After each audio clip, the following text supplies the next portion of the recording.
नमस्कार मित्रांनो, अशोक मामा या मालिकेच्या आजच्या भागामध्ये सोसायटीमध्ये ईश्वर काकांच्या हस्ते ध्वजावंदन होतं.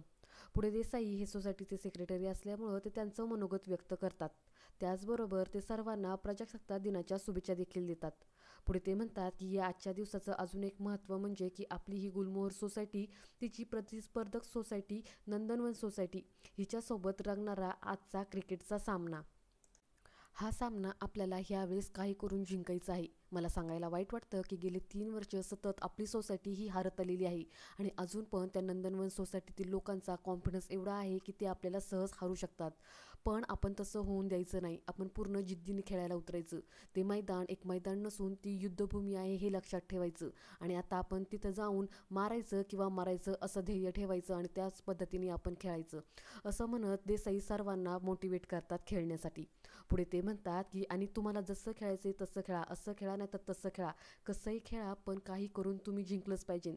पुढे ते म्हणतात की आणि माझं भाषण मी आता इथेच संपवतो. तुम्ही आता घरी जा, मस्तपैकी तयार व्हा आणि माझ्या छोटे सैनिकांनो तुम्ही तिकडे मैदानामध्ये जा आणि खेळाची रणनीती आखा, असं म्हणत पुढे ते घोषणा देतात की जय हिंद, जय महाराष्ट्र. तेवढ्या तिथे पळत ईशान येतो. सर्वजण पाहतात की त्याने पायामध्ये शूज घातलेले आहेत. ईशान पाठीमागे सरकतो आणि ते शूज काढून पुढे येतो. तो ध्वजाला सलामी देतो. त्यानंतर पुढे म्हणतो की मला पण घ्या ना तुमच्यामध्ये खेळायला. पार्थ म्हणतो ए लूजर, तुला नाही आम्ही खेळायला घेणार, असं म्हणून यांच्यामध्ये पुन्हा भांडण व्हायला लागतं. तर तेवढ्यात देसाई ते थांबवतात आणि म्हणतात की आज कोणीही भांडायचं नाही. एकजुटीनं सगळ्यांनी खेळायचे. आज आपण मॅच जिंकायला हवी आहे का नको? चला आणि ह्याला सुद्धा तुम्ही खेळायला घ्या रे. आता तुम्ही सगळ्यांनी जा मुलांनो आणि मैदानामध्ये जाऊन प्रॅक्टिस करा, असं म्हणत देसाई सर्वांना पोरांना मैदानावरती पाठवतात. पुढे इकडे संयमी ही अशोक मामांना म्हणते की तुम्ही नक्की मॅच पाहायला येणार नाही आहेत ना? अशोक मामा म्हणतात की नाही जमणार बाळा मला. संयमी म्हणते शुअर ना, तुम्ही नक्की येणार नाही आहेत ना? अशोक मामा म्हणतात की बाळा माझं महत्त्वाचं काम आहे, नाहीतर मला यायची खूप इच्छा होती. मी त्या शाळेमध्ये गेलो, तिथे इंटरव्ह्यू माझा चांगला झाला आणि मी जर सिलेक्ट झालो तर त्या शाळेमध्ये तुमचंसुद्धा ॲडमिशनही कमी पैशात होतील. दोन्ही प्रश्न अशी लगेच झटक्यात सुटतील. तर संयमी म्हणते की जा तुम्ही, तसंही काही तुम्ही येऊन फायदा नसणार आहे. तर अशोक मामा म्हणतात अगं पण मला इरा म्हटली की तुम्ही मॅच पाहायला यायला हवं. संयमी म्हणते की ईशानची मॅच असली ना की मम्मी बाबा नेहमी दोघंच जण त्याच्यासोबत असायची त्याला चेअरअप करायला. आत्तापर्यंत एक पण अशी मॅच झाली नाही की त्यावेळेस मम्मी बाबा नव्हते तिथे. बाबाची तर बिझनेस टूर पण ते कॅन्सल करायचे आणि त्याच्या मॅचला यायचे त्याला मोटिवेट करायला, त्याला चेअरअप करायला. पण फक्त फुटबॉल मॅचमध्येच. अशोक मामा म्हणतात की म्हणजे? संयमी म्हणते की ईशानला क्रिकेट खेळता येत नाही. त्याला तो खेळ कसा खेळायचा ते सुद्धा नीट माहीत नाही. त्याला फक्त फुटबॉल चांगला खेळता येतो. आता तो त्या मॅचला खेळायला गेलाय, तिथे जाऊन तो हारणार आणि त्यानंतर रडत बसणार. मग कशाला उगाचच तुम्ही तुमचा टाईम त्याच्यावरती वेस्ट करता? तुमची कामं तुम्ही त्याच्यासाठी अडवून ठेवू नका. अशोक मामा म्हणतात की बेटा, हरणं जिंकणं हे महत्त्वाचं नसतं. महत्त्वाचं असतं की आपली माणसं आजूबाजूला असणं.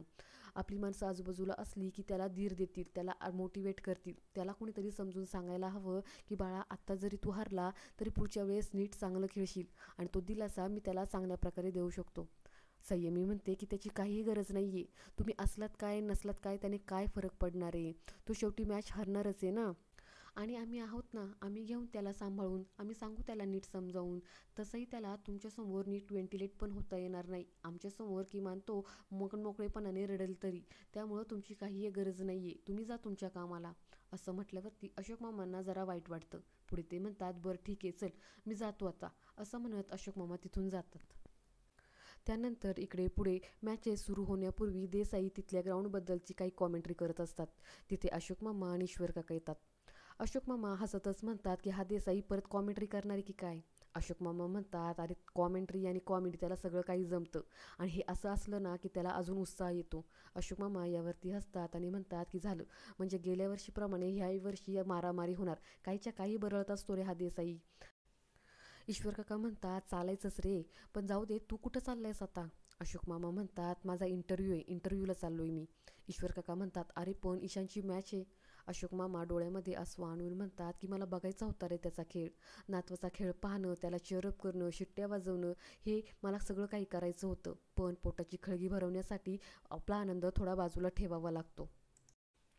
ईश्वर काका अशोक मामांच्या खांद्यावरती हात ठेवून त्यांना थोडासा दिलासा देतात. पुढे अशोक मामा म्हणतात बरं चल मी आता निघतो आणि मला इथं काय होतं ना ते कळवत जा. पुढे ते ईशानला सुद्धा हात करून त्याला बेस्ट ऑफ लक देतात. ईशान पण खुश होऊन त्यांना हात करतो. त्यानंतर अशोक मामा तिथून जातात. त्यानंतर इकडे इरा आणि संयमी हे बोलत चाललेले असतात. इरा म्हणते की मला माहिती आहे ईशान जिंकणारच आहे. तेवढ्या तिथे भैरवी येते. भैरवीला पाहून संयमी खुश होते. ती म्हणते की माऊ तू आलीस? भैरवी म्हणते की हो, आणि मी बाहेर कॅब बुक करून ठेवली. बरं तुमचे आजोबा गेले का? संयमी म्हणते की हो गेले. इरा म्हणते प्लीज ताई आपण नको ना आजोबांना असं सोडून जाऊया. भैरवी ही संयमीकडे पाहते तर संयमीही तिला डोळ्यानेच खुणवते की मी सांगेल समजावून. पुढे ती विषय बदलत इराला म्हणते अगं इरा चल आपल्याला जायचंय ना, ईशान आपली वाट पाहत असेल. असं म्हणत इरा आणि संयमी तिथून जातात. पुढे भैरवी ही गायकवाडला फोन लावते आणि म्हणते की हॅलो गायकवाड, तिकडे माझगावकर आलेच असतील. आता इथून पुढे काय करायचे हे तुम्हाला चांगलंच माहिती आहे आणि मला कोणतीही मेजर मिस्टेक नको आहे, त्यामुळं नीट काम करा असं म्हणून ती फोन ठेवते. त्यानंतर इकडे अशोक मामा हे त्या इंटरनॅशनल स्कूलमध्ये पोचलेले असतात.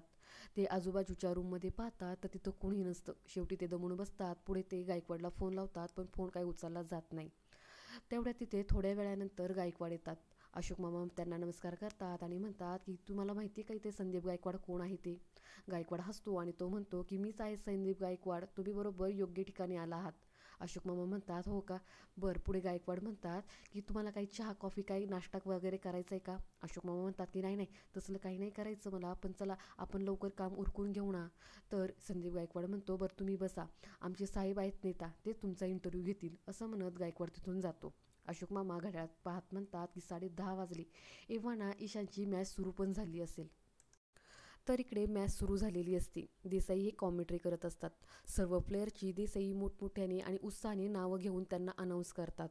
तर 11वा खेळाडू म्हणून ईशानचं मात्र ते हळू आवाजात आणि नाराजीच्या सुरामध्ये ईशानचं नाव अनाऊन्स करतात. तर इरा आणि संयमी हे दोघीच त्याला चीअरअप करतात. ईशान म्हणतो आजोबा कुठे आहेत? संयमी म्हणते की ते नाही येत, पण ते येतील लवकरच, चल चल तू जा. ईशान मात्र जायला तयार नसतो. तिथे ईश्वर काका येतात आणि ते त्याला कॅब घालवतात आणि म्हणतात चल जा. असं म्हटल्यावरती ईशान पळत जाऊन त्या मुलांच्या लाईनमध्ये थांबतो. तर इकडे नंदनवन सोसायटी ही टॉस जिंकल्यामुळं सातपुते मात्र नाराज होऊन येतात. तोरणे म्हणतात की काय आहो सातपुते तुम्ही, आणि प्रभूवहिनी तुमची प्रार्थना गेली बरं का वाया. सातपुते म्हणतात की हो प्रभूवहिनी आता मॅच होतोपर्यंत ना काही बोलू नका. पुढे मॅच सुरू होते. ईशान हा फिल्डिंग करायला थांबलेला असतो. त्याच्या हातातून तब्बल 3 कॅच हे सुटतात. त्याला कॅच पण पकडता येत नाही आणि बॉलही अडवता येत नाही. यावरती सोसायटीतील सगळेजण त्याच्यावरती नाराज झालेले असतात. देसाई कॉमेंट्री करत म्हणतात की ह्या नवशिक्या ईशानकडून एक सुद्धा कॅच त्याला पकडता आलेला नाहीये, त्यामुळं गुलमोहर सोसायटीची परिस्थिती ही खूप बिकट चाललेली आहे. त्यानंतर हे क्रिकेट खेळणारे टीम एकमेकांसोबत काहीतरी रणनीती आखतात आणि त्याला साईडलाईन करतात. ईशानला साईडलाईन करून त्याला जरा लांब उभं करतात. तर मॅच पाहायला तिथे भैरवीसुद्धा आलेली असते. पुन्हा एकदा ईशानकडून एक कॅच सुटला जातो आणि सिक्सर मारला जातो. तोरणे म्हणतात अरे ईशान एक तरी कॅच पकड रे. तर प्रभूवहिनी म्हणतात याला फक्त खोड्या करायला सांगा, खोड्या करायला. भैरवी म्हणते की अरे यार काय टुकार मॅच चाललेली आहे, ईशान काही जिंकणार नाही आहे. तर इरा म्हणते की नाही अजून 4 तास बाकी आहेत, काही होऊ शकतं. उर्मिला म्हणते की डोंबल, अगं त्याला म्हणावं नसल जमत तर ये इकडे निघून, उगाचच कशाला आमची लाज काढतोय. किती त्याने कॅच सोडलेत, त्यांचा बॅट्समन बघ किती भारी बॅटिंग करतोय ते. भैरवी म्हणते की ऐक नाही इरू, चल आत्ता आपण लगेच निघूयात. असं म्हणत असताना ईश्वर काका तिच्याकडे पाहतात. भैरवी हा विषय चेंज करत म्हणते की वॉशरूमला जाऊयात, वॉशरूमला. पुढे ती संयमीला म्हणते की समा, तो माणूस ना सारखा आपल्याकडे पाहतोय, त्याची नजर आपल्यावरतीच आहेत. जर का त्याला थोडी तरी कुणकुण लागली ना तर सगळं काही बट्ट्याबोळ होईल. त्यामुळं ना एक काम कर, तू जा घरी आणि जाऊन बॅग करून घेऊन ये. तर संयमी म्हणते की नाही मी जर गेले ना तर ईशानला ते नाही आवडणार.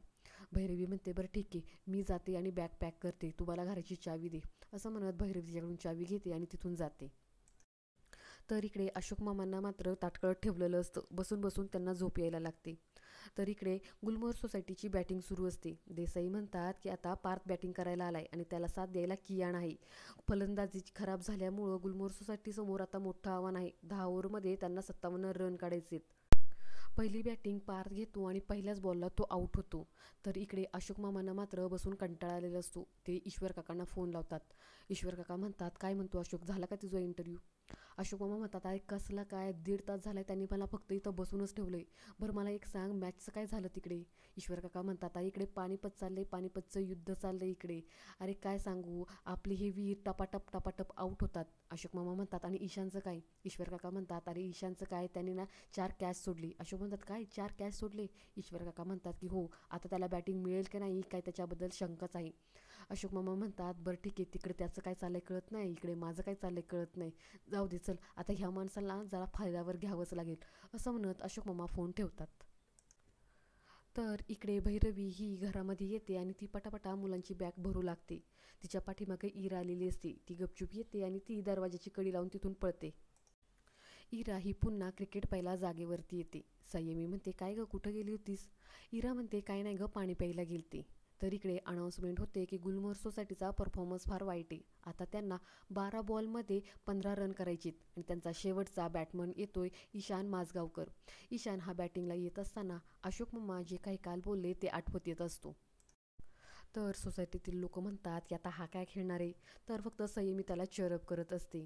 उर्मिला म्हणते की मला ना असं वाटतं आता इथून निघून जावं. ईश्वर काका म्हणतात मग जा तू. तर उर्मिला म्हणते की नाही, मला पाहिजे मॅच जिंकलेली, पण हा काय खेळेल असं मला वाटत नाही. तर ईशान हा पहिला 1 रन काढतो. त्यानंतर दुसरा बॉल येतो तर तो मात्र त्याच्या बॅटेला लागतच नाही. इकडे अशोक मामा मात्र कंटाळून तिथून निघालेले असतात.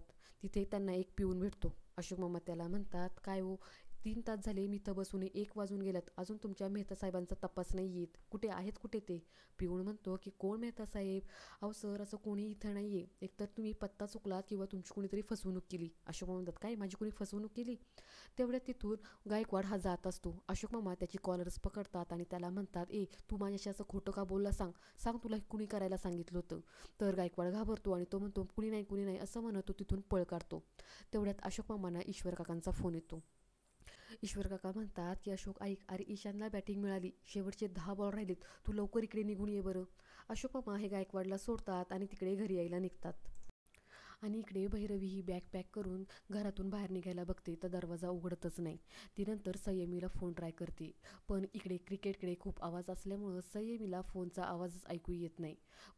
भैरवी ही रूममध्ये जाते आणि खिडकी उघडून पाहते की इकडून काही उतरता येईल का. इकडे अशोक मामा हे ग्राउंडवरती आलेले असतात. ईशान बॅटिंग करत असतो. बॉल येतो आणि तो त्याच्या कान्यावरतीच बसतो. दुखापत झाल्यामुळं ईशान हा खालीच पडतो. अशोक मामा मोठ्यानेच ओरडतात की ईशान. तर इकडे भैरवी ही खिडकीतून उडी टाकून घराबाहेर निघून आलेली असते. तर इकडे अशोक मामा हे ईशानजवळ येतात आणि त्याला मोटिवेट करतात. म्हणतात की ईशान उठ, अजून मॅच संपलेली नाही आहे, तुला रोज त्या पोरांसोबत खेळायचं आहे ना, तुला त्यांच्या टीमचा कॅप्टन बनायचं नाही, मग उठ. तर ईशानसुद्धा ईशानला हा मोटिवेट करतो, चेअरअप करतो. त्यानंतर ईशान हा अशोक मामाकडे पाहतो, त्याला थोडंसं बरं वाटतं आणि आजचा हा भाग इथेच संपतो. पुढील भाग पाहण्यासाठी चॅनलला सबस्क्राईब करा. धन्यवाद.